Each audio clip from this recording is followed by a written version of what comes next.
miles, and I wouldn't walk 500 more just to be the man who walks 1,000 miles to fall down at your door. Hi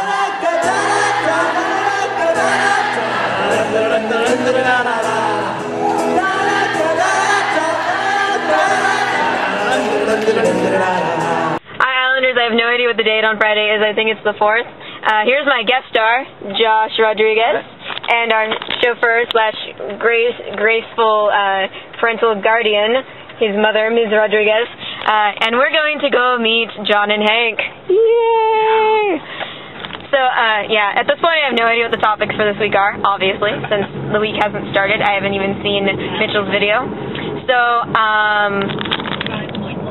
they're awesome. They gave me a gift. So, even though I'm, like, totally bumming a ride off them. So, we'll see how this goes. So, I actually need to, like, pretend to somehow sleep, because I read the entire Fault in Our Stars last night. So, good night. Good day, whatever. See more soon. We are here at Third Place Books. Yay! And the line for the event is already, like, starting. So, yeah. All the nerd fighters. It's kind of scary. Oh my gosh, I see a John Green shirt. Okay, I have awesome all over my face. So who did you just see, or almost see? I saw John Green and he almost saw him, but he missed him like... by like this much! By like the most infinitesimal amount of seconds.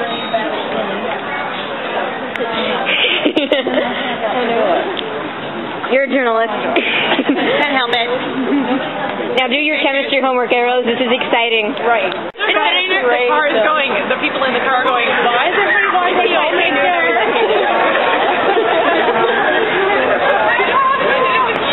Oh my gosh.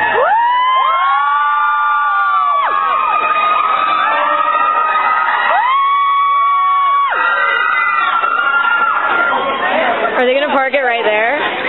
No? Maybe?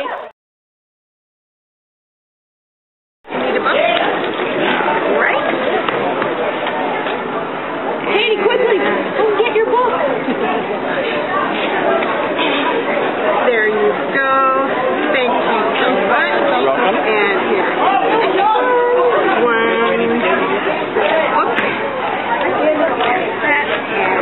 What is your signature? What? What is it? What is it?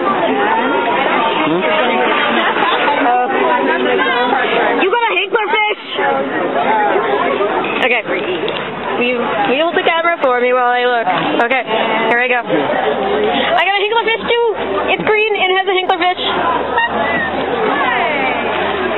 DFTBA.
Thank you. Just a couple reminders. So when the signing's over, we're going in groups. You all have a group letter. A and B can go first. Everybody else will go later. You signing line rules. You can review that, although we've reviewed them together. So I think we're ready to get going.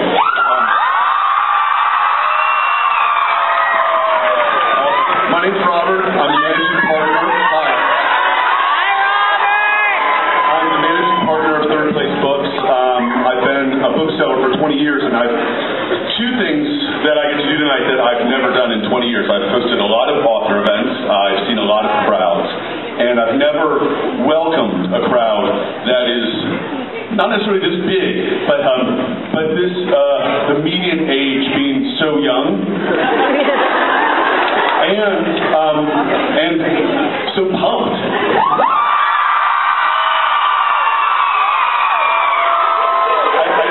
I could say a lot about Tom Green and his writing, but I think this is a testament to his what he gives us, which I think is pretty impressive. And the other thing I get to do tonight that I've never done before is I get to introduce a sock.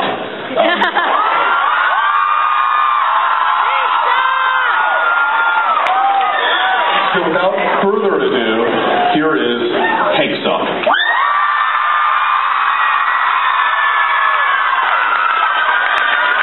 Hello, everybody. Oh, my goodness. This is the fullest bookstore I've ever seen. So here's what happens. After every show, they put me into a little box, and I never know where I'm going to get out of the box at. It's okay. I mean, you know, everybody has to be all right with their lot in life.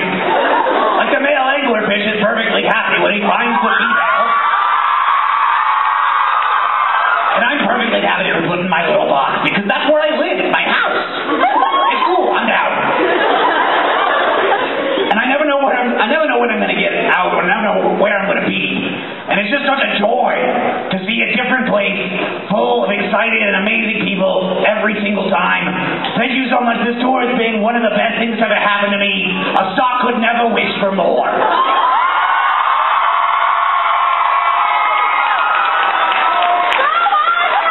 I would like to encourage you to take pictures of me.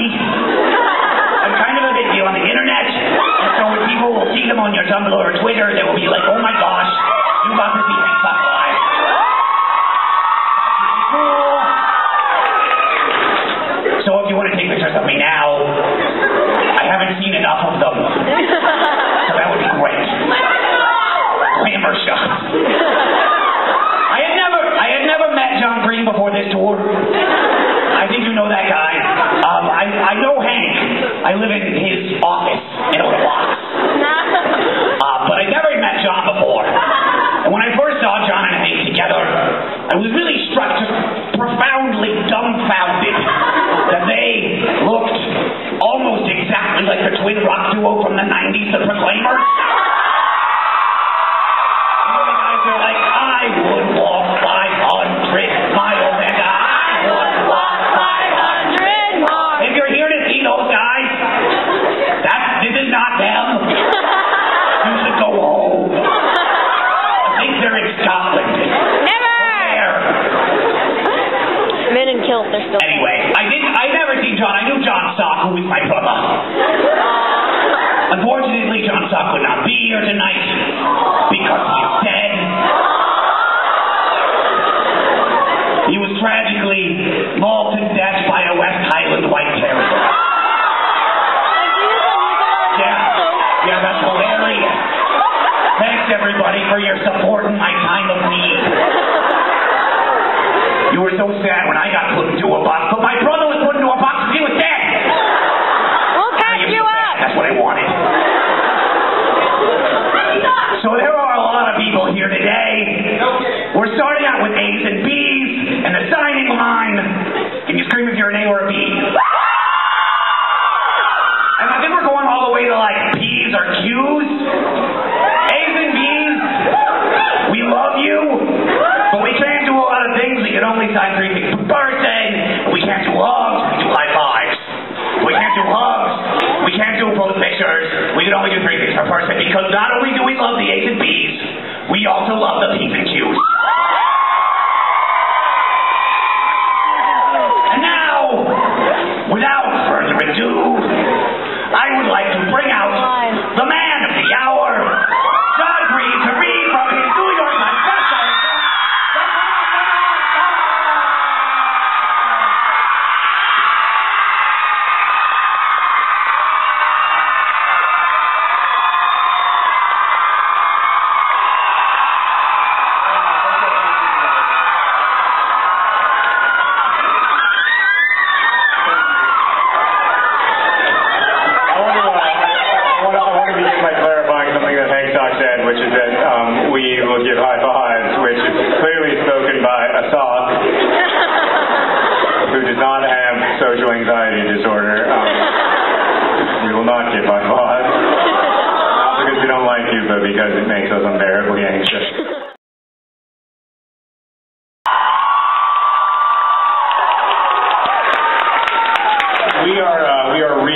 you are being thrust through a signing line very quickly because there are nice people who are 800th in line.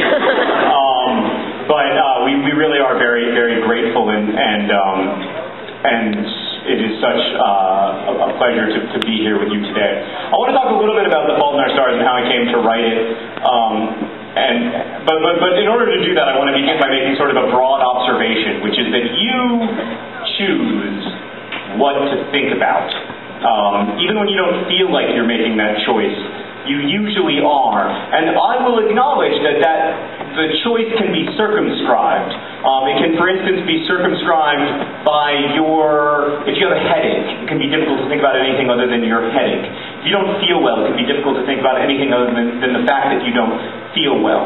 If you just got dumped by a girl, it can be difficult to think about anything other than how great she was and whatever.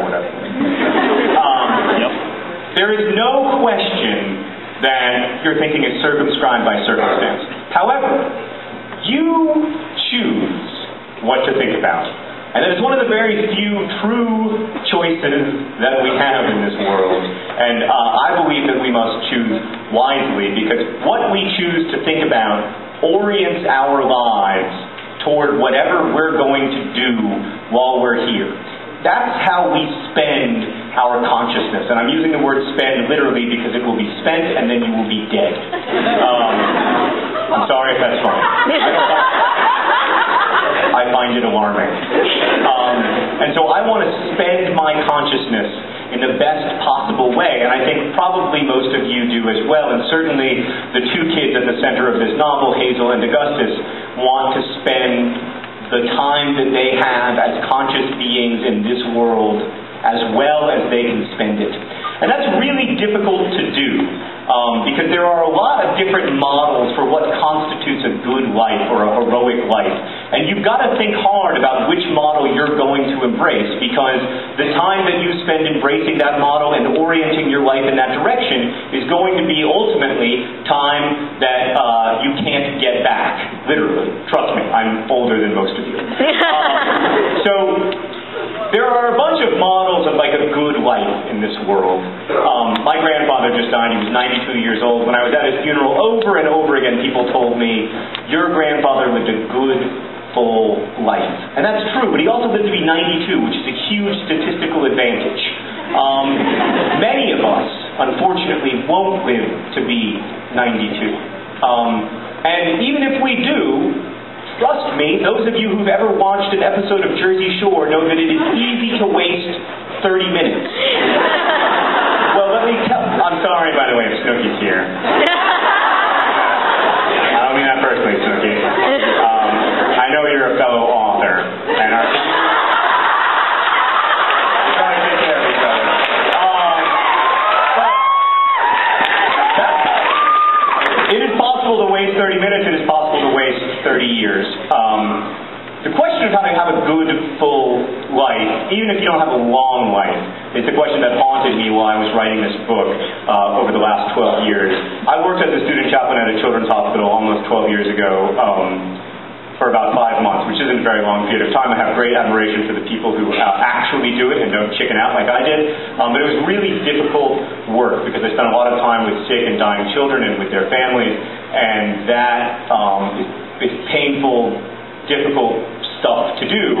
And for many, many years afterwards, I would write about this time. And when I was writing about it, there were these characters, this boy and this girl, and there were also lots of other characters as well who eventually fell by the wayside. But the central character of that story was always this dashingly handsome 22-year-old hospital chaplain. And it was all like, I wish I were kidding. And it was all like, which hot doctor will he choose, you know? Like, bad Grey's Anatomy with some theology in it. So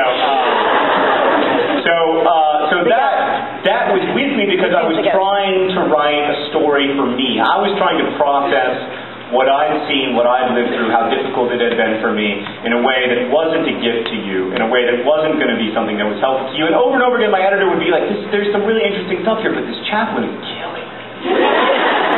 And I'd be like, no, the chaplain is the center of the thing.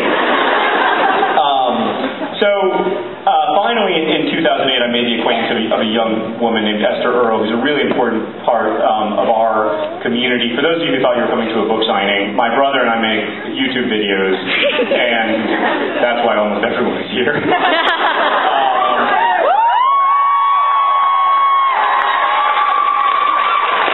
The community of people that has sprung up around our videos is called the Nerdfighter community, because we fight for nerd culture and nerdiness, and we fight to celebrate intellectualism. And Esther was a really important part of the Nerdfighter community. She was a core member of the group of people who maintained the amazing Tumblr Yeah Nerdfighters, formerly known as curse word Yeah Nerdfighters, that makes a change. And also did a lot of work on the Project for Awesome and many other really important charity projects that our community has been a part of. And when I met Esther in 2008, she was already sick with cancer. I didn't know at the time how sick she was, but she died in 2010. And in the 2.5 years that I knew her and came to know and have great affection for her family and her friends, and became friends with the community of people who supported her through her life, and who also she supported through our lives. She was able to draw me out of the story. And so it didn't have to be about me. It could be about these two kids and their love for each other and their struggle to find what's going to be a heroic life, even if it isn't a long life.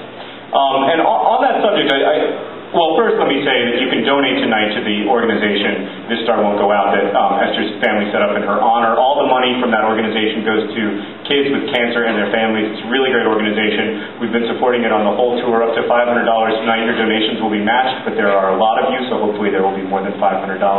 But if it's less than $500, then you basically just cost yourselves money. I'm oversimplifying economics a little bit. That's basically what it is. And last night we went over $20,000 for money raised on the tour so far, so that's really awesome.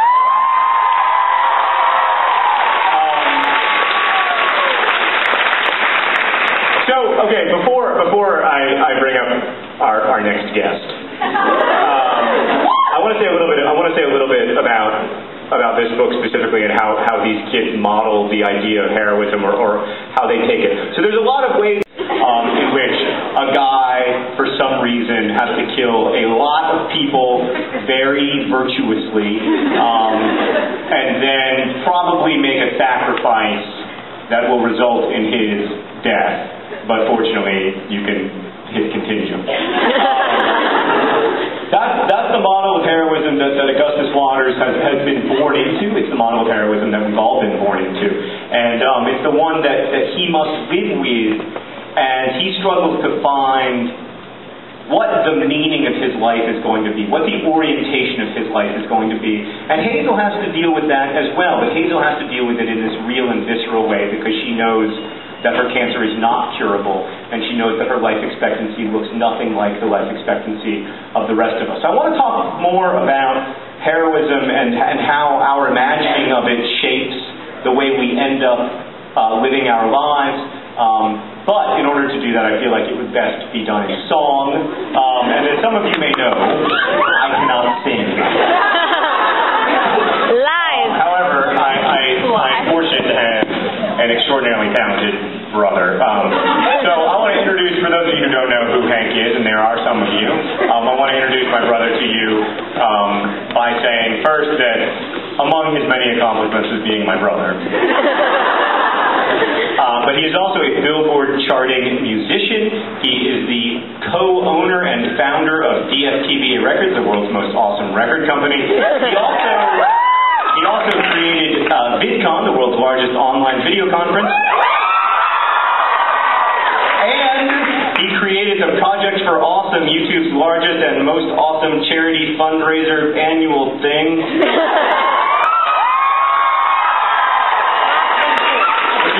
To mention the fact that he founded EcoGeek.org, the world's largest environmental technology website, or that he is the inventor of 2D glasses.